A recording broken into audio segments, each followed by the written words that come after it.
Hi, this is Scott Garibay, and today we're going to be talking about the June 2019-2020 Democrat primary debate, 01, the first of the debate. Essentially the undercard. I think that's probably pretty accurate. So let's jump right in. Okay. So one, who is the absolute winner and who's the absolute loser? Okay, I think the absolute winner of the 10 people on that stage last night was Tim Ryan. What? Tim Ryan who? Right? Tim Ryan has not been on my radar at all. And I was really impressed just getting to see him go up against the other people. And the reason why I think he won the election was he said the only surprising, only super relevant thing said in the entire evening, right? And that was, he said, hey, we as the Democrats have lost connection with the American working people. We need to, I was like, what? Wait, my ears perked up. I was like, okay, I'm hearing you, right? He's like, we need to, and then Tim Ryan said, we need to change the center of gravity in the Democrat Party. And he was like, you know where the center of gravity is right now? It's with coastal elites, and it is with, coastal elites, and it's specifically with Ivy League graduates. And I was like, what? And then he went even further, and he's like, we have got to reach blue-collar Americans again. And the reason why this was so important to me was every single person on that stage last night was just cried to the skies, hey, I got you, Democrats. I got a whole bunch of liberal policy for you. I got a bunch of, I got the playbook, and I've put a little extra polish on this stance from the Democrat playbook that you've heard 1,000 times, right? And what they were all saying is, I can win this primary, and then I will put myself on the altar to be slain for Trump, right? And that's, and I get it. I really get what Tim Ryan was saying. It was just like, he's 100% right. The center of gravity for the Democrats is completely off. The Democrats are pouring absolute tons of energy, time, money, and power, and all their focus and attention is going on 3% of the populace, right? It's really their focus, caring about things that coastal elites care about, caring about things that Ivy League graduates care about, is not going to win you elections. Hillary already proved this. And I think Tim Ryan, he was like, listen, look at these other 9 chumps up here, man. Any one of these can win. Anybody on the stage can win the primary. I can beat Trump. That's what I heard when he said, Democrats are no longer connecting with the working class. And he's like, everybody else out here is worried about winning Democrat votes. I'm worried about winning Republican votes, right? That's a winner, right? That is somebody who is that's the type of leadership we need. Somebody who's looking at next level, next stage content, right? And I was like, wow, it really blew me away. Also, his point was so true, right? Some of the commentary afterwards was really fun. And Seth Meyers, he actually did a piece on his piece where he showed Tim Ryan come into the debate stage, and Tim Ryan was wearing a t-shirt and he was wearing a baseball cap backwards, right? And Seth Meyers insulted Tim Ryan. So Seth Meyers insulted Tim Ryan by saying, you look like you should be throwing back, look like you should be throwing back tall boys at a Red Sox game, right? And Seth Meyers is so coastal elite, so Ivy School graduate, that he doesn't understand this is the height. That's a compliment, right? Because you're right, there are no Democrats that look like they should be, drinking a tall boy at a Red Sox game except Tim Ryan. Tim Ryan was the winner of the night. He was the only one who was truly focused on what is needed to win the general, right? And I saw his point. His point was any schmuck on this stage can win the primary. Right now, I'm talking about winning the general. I heard him, right? It was great. Fantastic point. All right. Who was the absolute drop last last place loser right now. Super, super clear who the loser was. Beto ORourke. Man, he cut his own throat last night. There was blood on the floor. Holy cows, he was so bad. So one, it was incredible how bad he was. All right, so here's what he did, right? The biggest thing is, like, 3 separate times he was asked a clear question where you needed a clear answer, and it was like he pulled the cord on a lawnmower, and it was just like it was just the same rote nonsense. He sounded like a politician on every single question, right? There was even a point where one of the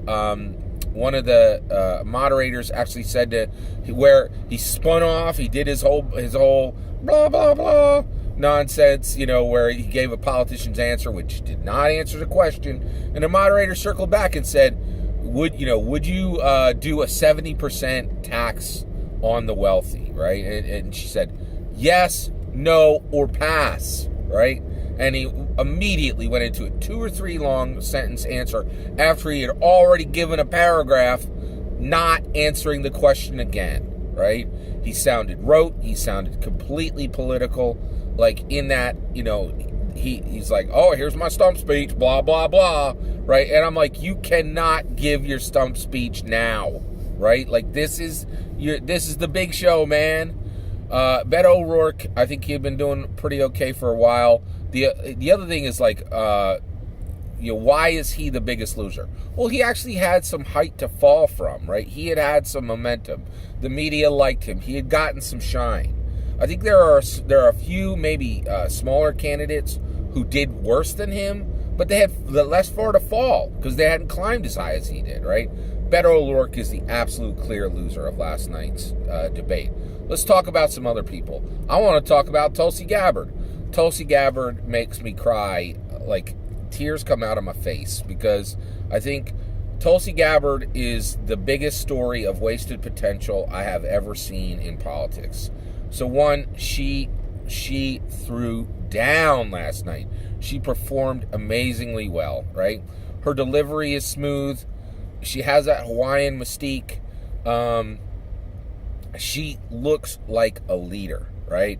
And to me, she is a Formula One racing car when it comes to politics. She is absolutely built for this game. Here is the problem, right? A good campaign manager should have come to her at the beginning of this election and just shaken her on her shoulders and say, listen, you have got to lose this non-interventionism. It is close to her heart, and I understand that, but she looked great. She sounded great last night from a political perspective, purely from a political perspective.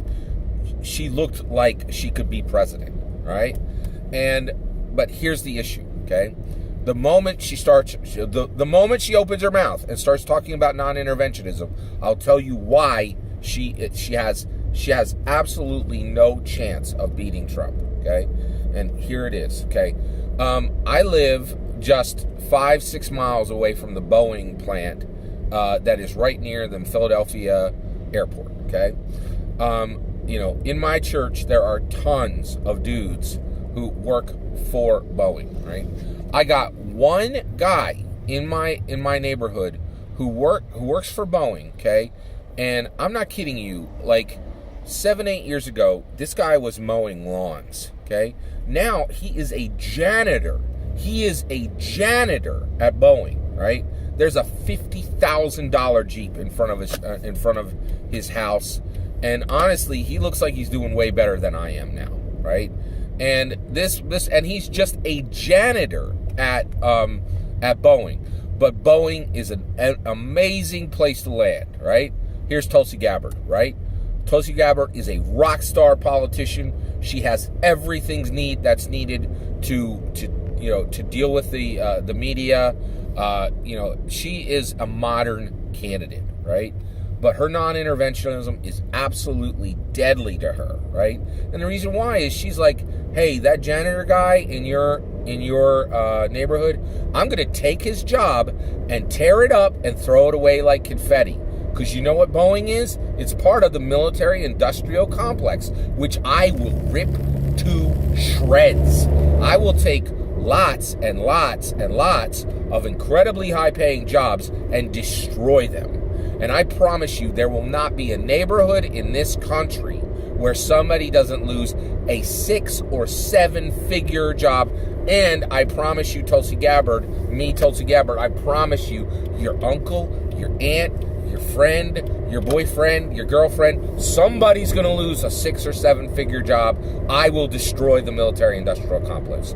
You cannot win elections with that nonsense. Her non-interventionism, her promise to destroy the military-industrial complex is a promise to take hundreds of thousands, if not low millions of jobs and destroy them. And there's absolutely no way America will allow her to do it. It's like Tulsi Gabbard is like looking at a Formula One race car that's been loaded like the Beverly Hills Billies truck. Her non-interventionism breaks her back and makes her useless, right? Which is a crying shame, because I think she could rock this election if she didn't have the absolute worst policy set of anybody on that stage last night, because of no other reason, because of her non-interventionism. It kills her as a candidate, and it is a crying shame, because she was built to be president, right? Like, it's so sad. It really makes me sad. Jay Inslee. Let's talk about Jay Inslee. One note: climate change. What Jay Inslee taught me is, ain't nobody got time for climate change. Nobody cares, right? It was a complete side issue last night, and it should be a side issue. And the reason why is you cannot win on climate change.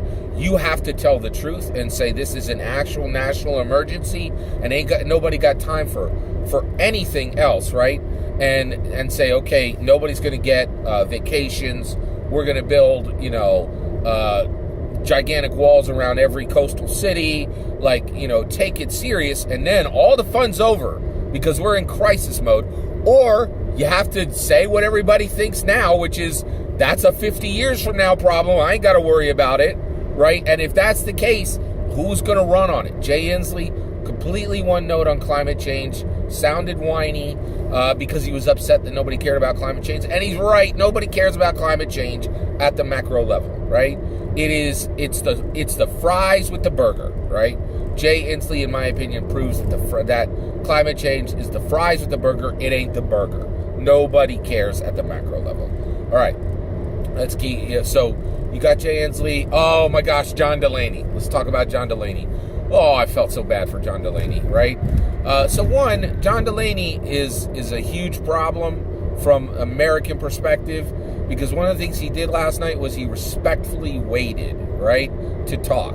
He didn't interrupt people. And guess what happened? He got stepped all over. He got forgotten, right? America says that you shouldn't be an interrupter. America says that you should wait your turn to speak, right? And then when you do that, everybody ignores you, right? You've got to fight for attention in this country, right? And John Delaney, really smart guy, presented himself really well last night, showed that he has some great ideas. I was very, very impressed with John Delaney, but man, did he get ignored, and man, did he get just shoved aside, which points us directly to Bill de Blasio, right? Super rude interrupter, classic New York style interruptions, right? But the reality is he stood out, right? And it's exactly that kind of bluster. It's exactly that kind of bombast that America loves. I am not impressed with de Blasio in any way. I don't think he brings anything to the party. I think everything he's presenting can be gotten with better candidates, right?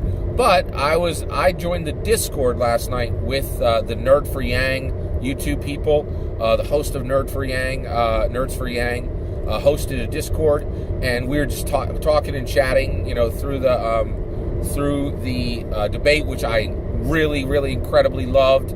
It was really fun, and a lot of the people were impressed with de Blasio and how much he stood out, right? It's one of the worst things about our culture is that we actually do. We say we don't like interrupters. We love interrupters, right? So, Julian Castro. He can speak Spanish. That's good, right? That's good. I don't know. So Julian Castro, there's nothing wrong with him. I think he's fine. He's done, right? There's just no way he's going to make it to the top. He just doesn't have any. There was a really good phrase used by the moderators last night. What is the daylight between you? What is the difference between you candidates? And there's so little difference between many of the candidates. And so Julian Castro is just like, hey, I'm like everybody else except for one thing. He said he will decriminalize crossing our border and make it a civil infraction. I was like, what? Wait, what? My college-age daughter really liked that. She's like, yeah, I love that, right? I think that's a really bad idea, man. I think that really incents people to come undocumented across the border. And so, but I like that he had a bold statement, right? So Julian Castro did have a bold statement. He essentially said he's going to make it easier to walk into our country. Wow. Okay. I applaud your courage. I think it's catastrophically, a bad idea, and you sure as heck ain't going to get any burger-eating Ford F-150 voters with that. And let me remind everybody, you've got to get burger-eating Ford F-150 voters, and you ain't going to do it by saying, I'm going to decriminalize walking across the border undocumented. Not a good idea, right? All right. Amy Klobuchar. Oh, man. She was feisty, man. I really like Amy Klobuchar. I think she's fantastic. She presented herself incredibly well last night. She had this issue where all of her zingers and all of her big lines came right at the time when she was getting cut off. And Amy Klobuchar, let me tell you, she's one of those polite people who doesn't interrupt. And I think she's losing points for us. I wish our society would be more honest and would just declare openly that we like jerks, right? We shouldn't, but we do, right? Man, if you think I'm wrong, just take a look at who's the president right now, right? It's crazy. I really liked Amy Klobuchar. I think she's really smart. I like her feistiness. And she presented herself very, very well. But again, I think she's done. She just doesn't know it yet, right? I don't think it's even her fault, right? She's good, but there are great candidates in front of her, So let's talk about a great candidate, Elizabeth Warren. Elizabeth Warren she was spitting fire last night like a dragon, man. She is feeling her lead. Elizabeth Warren is enjoying a very powerful lead right now, and she's enjoying it, right? And the reality is, she looked incredibly well prepared last night, and she did great. I was very, very impressed with her. I think she was second place, right? I really loved what Tim Ryan said. Just that idea that we need to change the center of gravity from for the Democrats from coastal elites and Ivy League graduates to the blue collar working class. I 100% agree with him on that, right? And I think that squeezed him out over Elizabeth Warren. Elizabeth Warren was second place last night. She did fantastic. She's crushing it. She is the most dangerous threat to Andrew Yang, without a doubt. Right? Without a doubt, she is. She's ahead of Biden, and she's ahead of Sanders, not in the polls, in what it takes to win, right? Which is policy right now. I was incredibly impressed with Elizabeth Warren last night. She did really, really well. All right, last person we're going to talk about, and this is going to be the 10th person, is let's talk about Cory Booker. Cory Booker also just did extremely well last night. I was very, very impressed. He is incredibly well spoken. He looks like a leader. He knows how to use the camera. The one issue I think I have with Cory Booker is again, moderators use this term extremely well. What's the daylight between you and the candidates? And for me, Cory Booker is not going off the Democrat playbook anywhere. He's every single speaking point that he has, you can get somebody else who's saying the same thing and maybe a little better, right? So he doesn't distinguish himself, and he does not stray from the Democrat playbook, right? One other, just kind of a minor side note that I'll say is, whenever these candidates are saying Trump bad, I don't like Trump, Trump is doing a terrible thing, That is sheer and utter white noise, right? It is utterly meaningless, right? If you're standing on the primary stage and you're saying, I think Trump is bad, who cares? They all think Trump is bad. Distinguish yourselves from the candidates. That's what you need to do now. And the reason why is when the primary's over, you're going to have like 10 months to say Trump bad. Okay, don't waste your time doing it now. I love this debate. I am super hyped that Andrew Yang is going to be on tonight and is just going to just absolutely wreck Sanders and Biden. I wish Yang got to go up against Warren. I think Warren is really coming out as a major threat to Yang, right? Which I find interesting. That is my opinion. I would love to hear your opinion. Did you watch the debate? What did you think? Let me know in the comments below. Please consider liking and subscribing, and have a wonderful millennium.